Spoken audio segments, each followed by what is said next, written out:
자, 오늘은 현대 원자이론에 대해 이야기해 볼 건데요. 이게 그냥 과학이론 하나가 아니라 말 그대로 세상을 보는 방식을 통째로 바꿔버린 엄청난 혁명이었습니다. 바로 양자혁명이죠.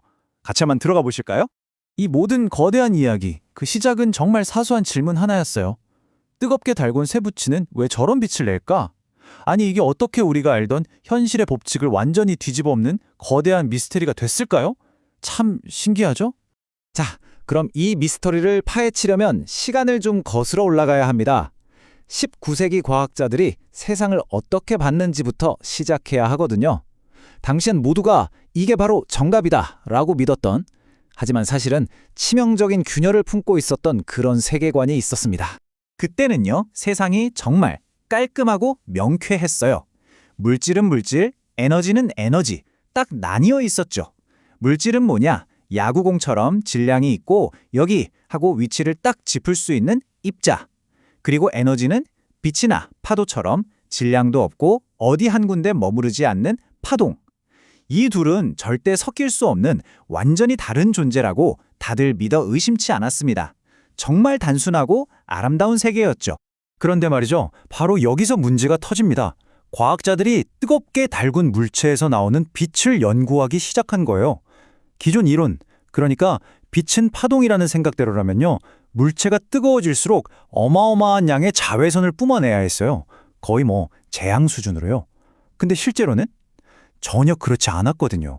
이론과 현실이 정면으로 부딪힌 거죠. 완벽해 보였던 고전 물리학의 세계에 드디어 균열이 가기 시작한 겁니다.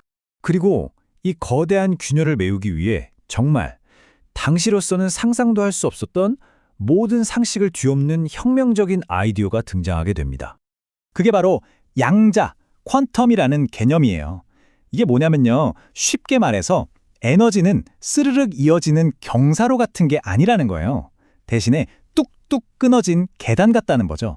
우리가 계단을 오를 때 첫 번째 칸, 두 번째 칸은 밟을 수 있지만 1.5번째 칸에는 서 있을 수 없잖아요. 에너지도 똑같다는 겁니다. 딱 정해진 양만큼만 덩어리째로만 존재할 수 있다는 거죠. 정말 이상한 생각이죠? 이런 기가 막힌 아이디어를 처음 내놓은 사람이 바로 막스 플랑크입니다. 그는 뜨거운 물체에서 나오는 빛 문제를 어떻게든 설명해 보려고 에라 모르겠다. 에너지가 그냥 덩어리, 묶음으로만 이동한다고 가정해보자 라고 한 거죠. 근데 진짜 재밌는 건요. 플랑크 본인조차도 이게 진짜 현실이라고는 생각 안 했다는 거예요. 그냥 계산을 편하게 하려고 도입한 일종의 수학적인 꼼수, 트릭이라고 여겼던 거죠. 바로 이 식이 세상을 바꾼 플랑크 방정식입니다. 복잡해 보이지만 핵심은 정말 간단해요. 저기 보이는 n이라는 녀석, 저게 핵심입니다. 저 n은 1, 2, 3 이런 식으로 딱 떨어지는 정수만 될 수 있어요. 1.5나 2.7 같은 건 안 돼요. 이게 무슨 뜻이겠어요? 에너지 변화량이라는 게 어떤 기본 단위의 1배, 2배, 3배 이런 식으로만 띄엄띄엄 존재할 수 있다는 거죠. 바로 이게 에너지가 양자화되어 있다는 결정적인 증거가 됩니다. 플랑크는 정말 작은 문틈을 살짝 열었을 뿐이에요. 그런데 그 틈으로 들어온 빛을 보고 그 문을 아예 활짝 열어젖힌 사람이 나타납니다. 플랑크의 아이디어를 보고는 잠깐만, 이게 그냥 트릭이 아닐지도 몰라 하면서 훨씬 더 대담한 상상을 펼치기 시작하죠. 네, 맞습니다. 바로 알베르트 아인슈타인이에요. 아인슈타인은 플랑크의 아이디어가 단순한 계산용 꼼수가 아니라고 직감했어요. 그리고 한 걸음 더 나아갑니다. 만약에 에너지가 덩어리로만 오고 간다면 어쩌면 빛 자체가 그냥 그런 에너지 덩어리들의 흐름이 아닐까? 그러니까 빛이 파동이 아니라 총알처럼 날아가는 입자들의 모임일 수도 있다는 정말 대담한 가설을 세운 거죠. 그리고 마침 아인슈타인의 이 미친 생각을 증명해줄 또 다른 미스테리가 기다리고 있었습니다. 바로 광전 효과라는 현상인데요. 금속에 빛을 쏘면 전자가 툭 튀어나오는 현상이에요. 이것도 당시에 아무도 설명을 못하고 있었어요. 왜냐? 빛을 파동이라고 생각하면 도저히 말이 안 됐거든요. 자, 이 그림을 보시면 딱 이해가 되실 겁니다. 왼쪽처럼 아무리 눈부시게 밝은 붉은색 빛을 쏴도 전자는 꿈쩍도 안 해요. 그런데 오른쪽을 보세요. 희미한 보라색 빛을 살짝만 쏴줘도 전자가 바로 뿅 하고 튀어나옵니다. 이상하죠?